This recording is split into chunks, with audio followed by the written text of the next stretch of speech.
¿Alguna vez habéis pensado de qué está hecho todo? ¿Todo lo que nos rodeó? Bueno, pues la historia para responder a esa pregunta es como un puzzle gigantesco. Un puzzle que se ha ido montando pieza a pieza durante más de 2000 años. Y lo más fascinante de todo es que es la historia de cómo la ciencia consiguió demostrar que existe algo que en principio nadie podía ver.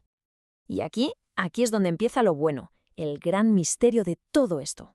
A ver, ¿cómo es posible crear toda una teoría científica sobre algo que es invisible? O sea, algo que por definición no se puede ver. Pues ese, precisamente, fue el gigantesco reto al que se tuvieron que enfrentar filósofos y científicos durante siglos.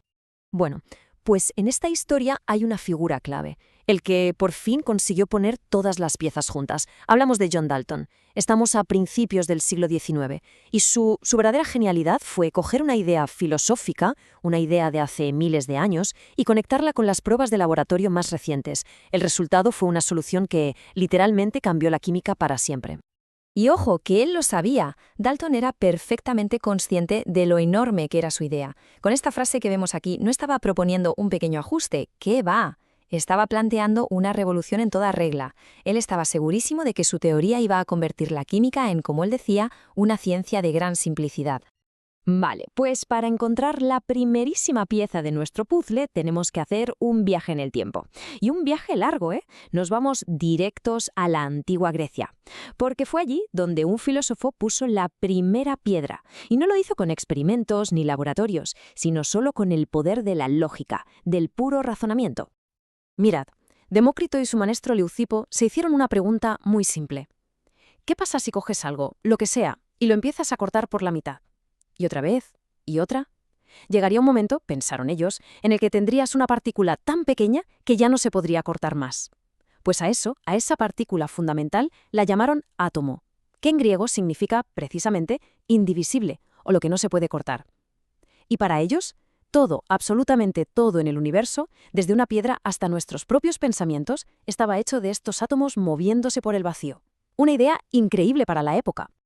Pero atención, y esto es súper importante, lo que propuso Demócrito era una idea filosófica, brillante sí, pero un ejercicio de lógica pura, no era una teoría científica como la entendemos hoy. ¿Por qué?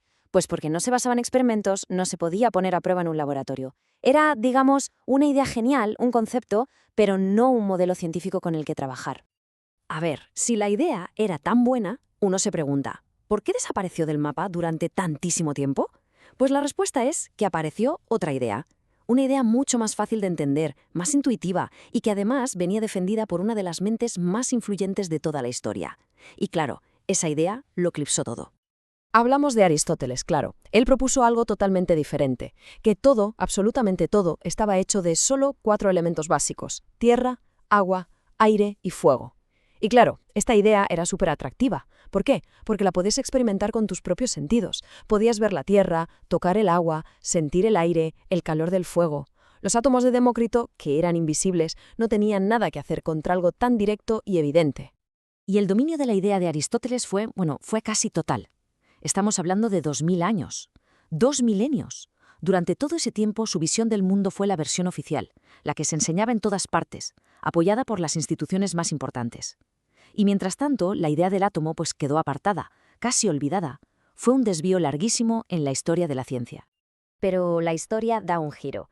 El puzzle vuelve a la mesa con la llegada de la revolución científica.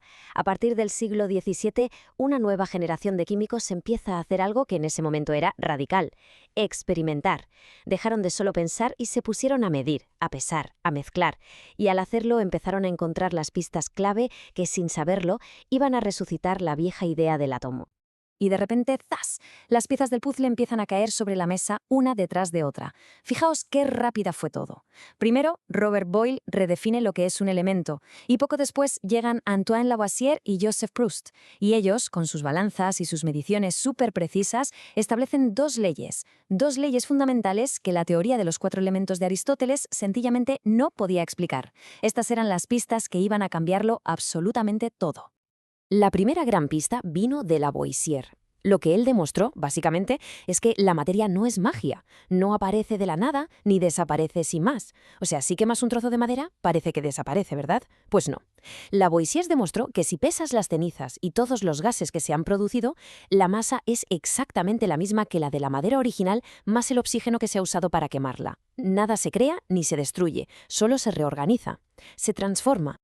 Y la pista de Proust fue igual de crucial. Él se dio cuenta de algo que hoy nos parece obvio, pero que entonces no lo era. Se dio cuenta de que el agua, por ejemplo, da igual de dónde la saques, siempre está hecha de la misma proporción de hidrógeno y oxígeno. No es una mezcla al azar, es como una receta de cocina súper estricta. Y esto, claro, apuntaba a algo muy importante, que los elementos se combinan como si fueran paquetitos, en cantidades fijas y constantes. Y aquí, con todas estas pistas sobre la mesa, volvemos a nuestro protagonista, John Dalton. Él tenía en la cabeza, por un lado, la vieja idea de los átomos de los griegos, y por otro, tenía estas nuevas leyes de la química basadas en experimentos. Y entonces tuvo ese momento.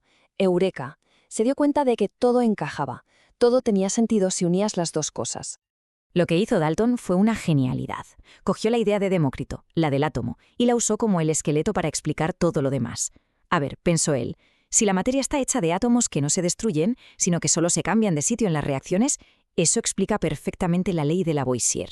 Y si los átomos de cada elemento son iguales entre sí y tienen un peso concreto y se juntan en proporciones sencillas, eso explica perfectamente la ley de Proust. ¡Bum! Todo encajaba.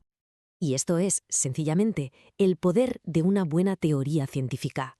Fijaos, las leyes de Lavoisier y Proust eran geniales, nos decían qué es lo que pasaba en las reacciones químicas. Pero la teoría de Dalton fue un paso más allá, nos explicó el por qué, le dio una base física, real, a todo lo que se estaba observando en los laboratorios. Y con eso, la química pasó a ser una ciencia moderna, una ciencia capaz de predecir. Por fin, el puzzle estaba resuelto. Al final, esta historia nos deja una lección muy chula, ¿no? Que la ciencia no es cosa de un genio solitario, sino un esfuerzo colectivo, un puzzle gigante que se va montando entre generaciones, a lo largo de siglos. Cada época pone su pieza. Los griegos pusieron una, Lavoisier y Proust pusieron otras, Dalton las unió. Y esto nos lleva a pensar, claro, ¿qué pieza nos toca poner a nosotros?